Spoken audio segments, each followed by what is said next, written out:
Hello friends, आज की इस वीडियो में हम बात करेंगे अल्कोहलिक लिवर डिजीज, जिसको अदर वर्ड में हम ये भी कहते हैं अल्कोहलिक हेपेटाइटिस। अगर आप common cause of alcoholic liver disease पूछेंगे, मतलब कौन सा ऐसा काउज है, तो आपको पता है, पहले ही पता चल गया है कि ये अल्कोहल से होता है। तो मोस्ट कॉमन काउज जो होगा वो होगा अल्कोहल। और अदर भी कारण है जिसके कारण अल्कोहलिक हेपेटाइटिस हो सकता है, जैसे non alcoholic fatty liver disease. इसके कारण भी अल्कोहलिक लिवर डिजीज होता है। जो पर्सन अल्कोहल कंज्यूम नहीं करते हैं उसको भी फैटी लिवर डिजीज हो जाता है, जिसको हम लोग उसको भी बोलते हैं अल्कोहलिक लिवर डिजीज, बट इसको बोलते हैं non alcoholic fatty liver disease. उसके बाद अब अगर बात करें तो ओबेसिटी के कारण भी हो जाता है। काउजेज इसका ओबेसिटी भी है, समटाइम्स जेनेटिक काउज है, जेनेटिक कॉज भी करता है। और हेपेटाइटिस सी जो है ये भी कॉज कर सकता है हेपेटाइटिस, अल्कोहलिक हेपेटाइटिस या अल्कोहलिक लिवर डिजीज। तो ये सब सारे जो है फैक्टर है। तो आपसे पूछा जाएगा most common cause of alcoholic hepatitis, तो आपको बोलना है अल्कोहल है। और अगर आपसे ये भी पूछा जाए most common cause of liver cirrhosis, liver cirrhosis भी कौन सा कॉज करता है मोस्ट कॉमन कॉज, तो उसका भी होगा आंसर अल्कोहल। तो most common cause of liver cirrhosis तो वो हो जाएगा अल्कोहल।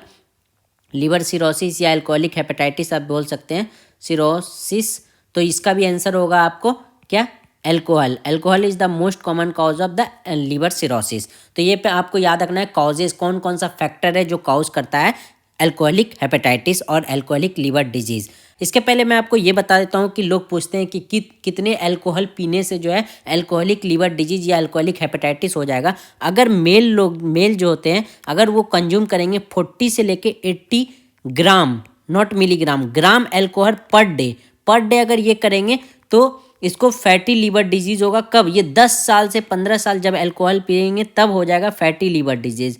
और अगर 160 ग्राम पर डे अगर वो पीने लगे पर डे और उसको 8-10 साल तक ऐसे ही पिए तो उसको हो जाएगा हेपेटाइटिस, और उसके बाद हो जाएगा सिरोसिस, लीवर का सिरोसिस हो जाएगा, लीवर डैमेज हो जाएगा। तो आपको याद रखना है मेल में जो है 40 से 80 ग्राम पर डे अगर वो कंज्यूम करेंगे, उसके अगर 10 साल तक ये ऐसे कंज्यूम करते रहे 8-10 साल तक, तो उसको फैटी लिवर डिजीज हो जाएगा। और इतना अगर ज़्यादा कंज्यूम करने लगेंगे तो उसको हेपेटाइटिस और उसके बाद लीवर सिरोसिस होकर लीवर फेलियर हो जाता है। अगर फीमेल की बात करें तो फीमेल में जो है कम ही कंज्यूम करने, क्योंकि फीमेल का इम्यून सिस्टम अलग होता है मेल से। तो अगर फीमेल जो है 20 ग्राम पर डे अगर कंज्यूम करती है इसी तरह, मतलब बहुत सारे दिन तक, 8 से 10 साल 15 साल भी लग सकते हैं, तो ये 10 साल 15 साल लग जाए तो उसको होगा फैटी लीवर। उसके बाद ज़्यादा कंज्यूम करने लगे, जैसे 120 से 150 ग्राम पर डे अगर करने लगी अगर फीमेल, तो उसमें भी हेपेटाइटिस हो जाएगा और उसके बाद लीवर सिरोसिस हो जाएगा। तो ये सब कंजम्पशन है, मतलब इस तरह से कंज्यूम करेंगे तो उसको लीवर फेलियर और लीवर सिरोसिस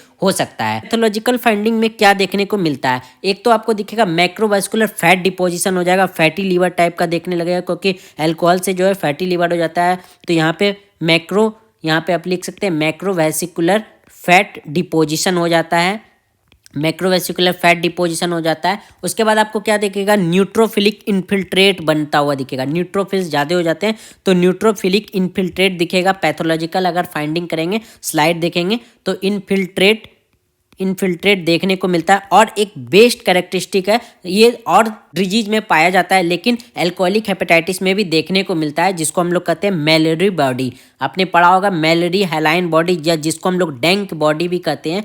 तो मैलेरी हैलाइन बॉडी आपको देखने को मिल सकता है हेपेटाइटिस, अल्कोहलिक हेपेटाइटिस में। तो यहाँ पे आप देख सकते हैं ये सब मैलेरी हैलाइन बॉडी है। यहाँ पे जो इस्नोफिलिक इन्फिल्ट्रेट है ये इस्नोफिल्स का होता है, इस्नोफिल सेल होते हैं इसमें, तो इसको यूस्नोफिलिक इन्फिल्ट्रेट भी बोला जाता है। तो ये सब मेलोरी बॉडी है, जिसको हम लोग और डैंक बॉडी भी कहते हैं। अगर आप चाहें तो लिख सकते हैं इसको डैंक बॉडी भी कहा जाता है। तो ये सब पैथोलॉजिकल फाइंडिंग है। इसमें क्या क्या देखने को मिल सकता है, तो मैक्रोवेसिकुलर फैट का डिपोजिशन आपको देखने को मिलेगा, न्यूट्रोफिलिक इन्फिल्ट्रेट देखने को मिलेगा, और मेलोरी हैलाइन बॉडी देखने को मिलेगा जो इज्नोफिलिक होता है। यहाँ पे आप देखेंगे ये पैथोलॉजिकल स्लाइड है इसका। उसके बाद क्लिनिकल फीचर आपको क्या क्या देखने को मिलेगा, जिसको लीवर सिरोसिस हो जाए या alcoholic liver disease. Liver cirrhosis तो बहुत लास्ट कंडीशन में होता है, अल्कोहलिक लिवर डिजीज में क्या क्या क्लिनिकल फीचर देखने को मिलता है। तो आपको क्लिनिकल फीचर तो मोस्टली एसिम्प्टोमेटिक होता है, क्योंकि पेशेंट को पता नहीं चलता। लोग दारू पीते रहते हैं लेकिन उन्हें पता नहीं चलता कि हमारा लीवर जो है डैमेज हो रहा है। इसलिए कोशिश करें कि अगर आप अल्कोहल ले रहे हैं तो बहुत कम में ले, अगर आप पार्टी फंक्शन में तभी इसका कंज्यूम करें इसको, क्योंकि ये बहुत ज़्यादा डेंजरस होता है फ्यूचर में जाके। उसके बाद इसमें क्या एसिम्प्टोमेटिक होता है, अगर आप देखेंगे तो राइट हाइपोकॉन्ड्रियम में पेन होगा, राइट अपर क्वाड्रेंट में पेन देखने को मिलता है जिसको हाइपोकॉन्ड्रियम बोलते हैं, अपर क्वाड्रेंट पेन देखने को मिलेगा, पेन होगा। उसके बाद जॉन्डिस हो जाएगा, पेशेंट को जॉन्डिस होगा, क्योंकि आपको पता है लीवर डैमेज है तो जॉन्डिस होने का।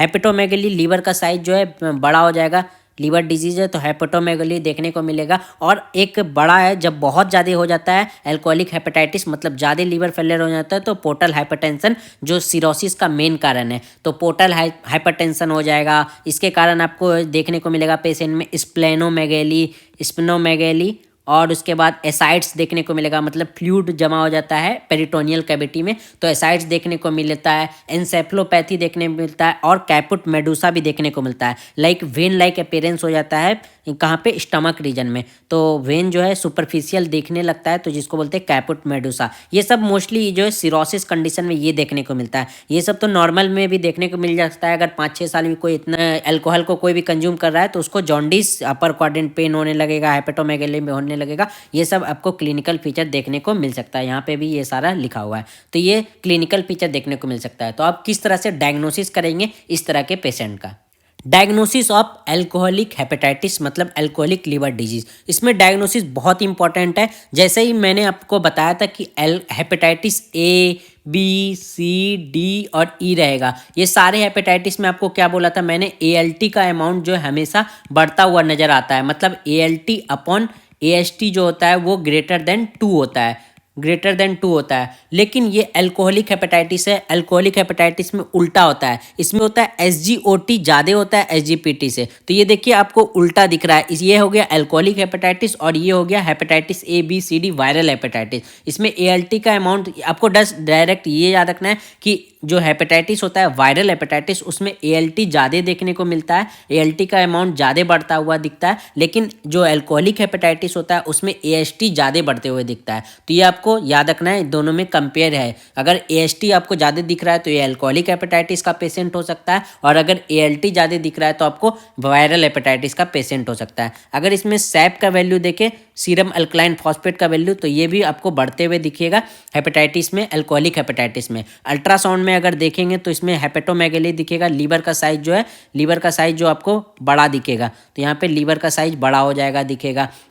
उसके बाद इसमें क्या होता है, प्रोथ्रम्बिन टाइम जो होता है ये भी इंक्रीज हो जाता है पेशेंट में, इंक्रीजेज होता है। एल्ब्यूमिन जो होता है, हाँ ये एल्कोहलिक लिवर डिजीज है, एल्कोहलिक लिवर डिजीज में एल्ब्यूमिन जो होता है हमारे बॉडी में वो डिक्रीज हो जाता है, अल्कोहल के कंजम्पशन से एल्ब्यूमिन डिक्रीज हो जाता है और ग्लोबुलिन बढ़ जाता है।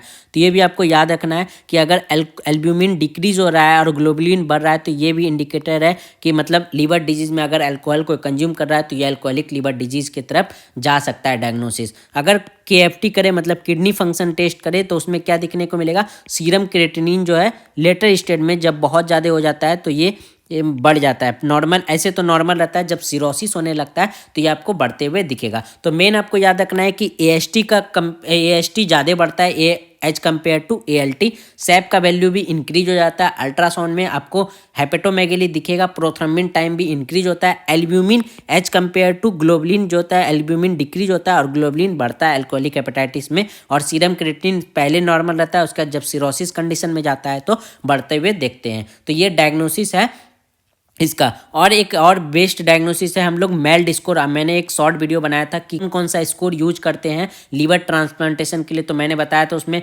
मेल्ड स्कोर करते हैं, चाइल्ड पग स्कोर यूज करते हैं, नेजर इंडेक्स यूज करते हैं, तो बहुत सारे स्कोर यूज किया जाता है लीवर ट्रांसप्लांटेशन में। तो मेल्ड स्कोर या डिस्क्रिमिनेंट स्कोर जो जिसको बोलते हैं उसका यूज किया जाता है लीवर ट्रांसप्लांटेशन में। तो ये वाला अगर आप वीडियो देख लीजिएगा, 1 मिनट से भी कम है, तो आपको पता चल जाएगा कि किस तरह से ये स्कोर यूज किया जाता है। इसमें सीरम बिलिरुबिन होता है, INR होता है, और इसमें हो जाता है एक और होता है सीरम क्रिएटिनिन लेवल। तो ये सब को देखते हुए ये यूज करते हैं और इसमें पता लगाते हैं कि कितना ज़्यादा होगा तो हम लोग को लीवर ट्रांसप्लांटेशन की ज़रूरत है। तो ये सब स्कोर यूज किया जाता है, मेल्ड स्कोर, चाइल्ड पग स्कोर, डिस्क्रिमिनेंट स्कोर और नेजर इंडेक्स स्कोर, डिफरेंट डिजीज में यूज करके जो है हम लोग पता लगाते हैं कि लीवर ट्रांसप्लांटेशन की ज़रूरत है या नहीं है। उसके बाद ट्रीटमेंट की बात करें, तो इसमें क्या ट्रीटमेंट दिया जाता है। सबसे पहले कोशिश किया जाता है कि एल्कोहलिक लिवर डिजीज डिजीज है तो पेशेंट को क्या करे, एल्कोहल कंजम्पशन मतलब एल्कोहल कंज्यूम करने से रोके। तो एल्कोहल डी एडिक्शन, उसको डी एडिक्शन की काम करना है, मतलब उसको जो एडिक्शन हो गया एल्कोहल का उसको खत्म करना है। तो इसके लिए हम लोग देते हैं नेल्ट्रेक्सोन। ये आपको याद रखना है, नेल्ट्रोक्सोन दिया जाता है कि जिसके कारण कंजम्पशन जो है एल्कोहल का वो डिक्रीज हो सके। अगर ड्रग ऑफ चॉइस पूछा जाए कि अल्कोहलिक हेपेटाइटिस में कौन सा है, तो ग्लूकोकॉर्टिकॉइड्स है जिसको हम लोग प्रिडनिसोलोन भी बोलते हैं, प्रिडनिसोलोन के नाम से आता है। तो प्रिडनिसोलोन देंगे, कितना देंगे, 32 मिलीग्राम पर डे देंगे। कब तक, 4 वीक तक देते हैं। उसके बाद हम लोग देखते हैं कि क्या ये डिक्रीज हो रहा है या नहीं है।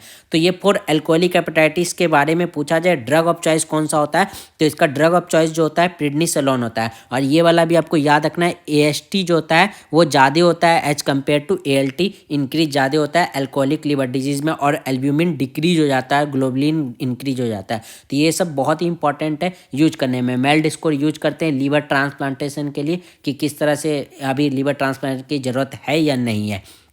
तो ये हो गया ट्रीटमेंट। आल्सो हम लोग यूज करते हैं TNF जो होता है, TNF अल्फा इनहिबिटर भी यूज करते हैं इसके डिजीज़ को कंट्रोल करने के लिए, ट्रीटमेंट करने के लिए। लेकिन मोस्ट अगर पूछा जाए drug of choice alcoholic hepatitis का क्या है, तो वो है प्रिडनिसोलोन, और डी एडिक्शन कराना है तो नेल्ट्रेक्सोन पेशेंट को देंगे। तो यही था अल्कोहलिक हेपेटाइटिस के बारे में। अगर आपको कोई भी डाउट है तो आप क्वेश्चन जो है कमेंट सेक्शन में पूछ सकते हैं। Thank you so much.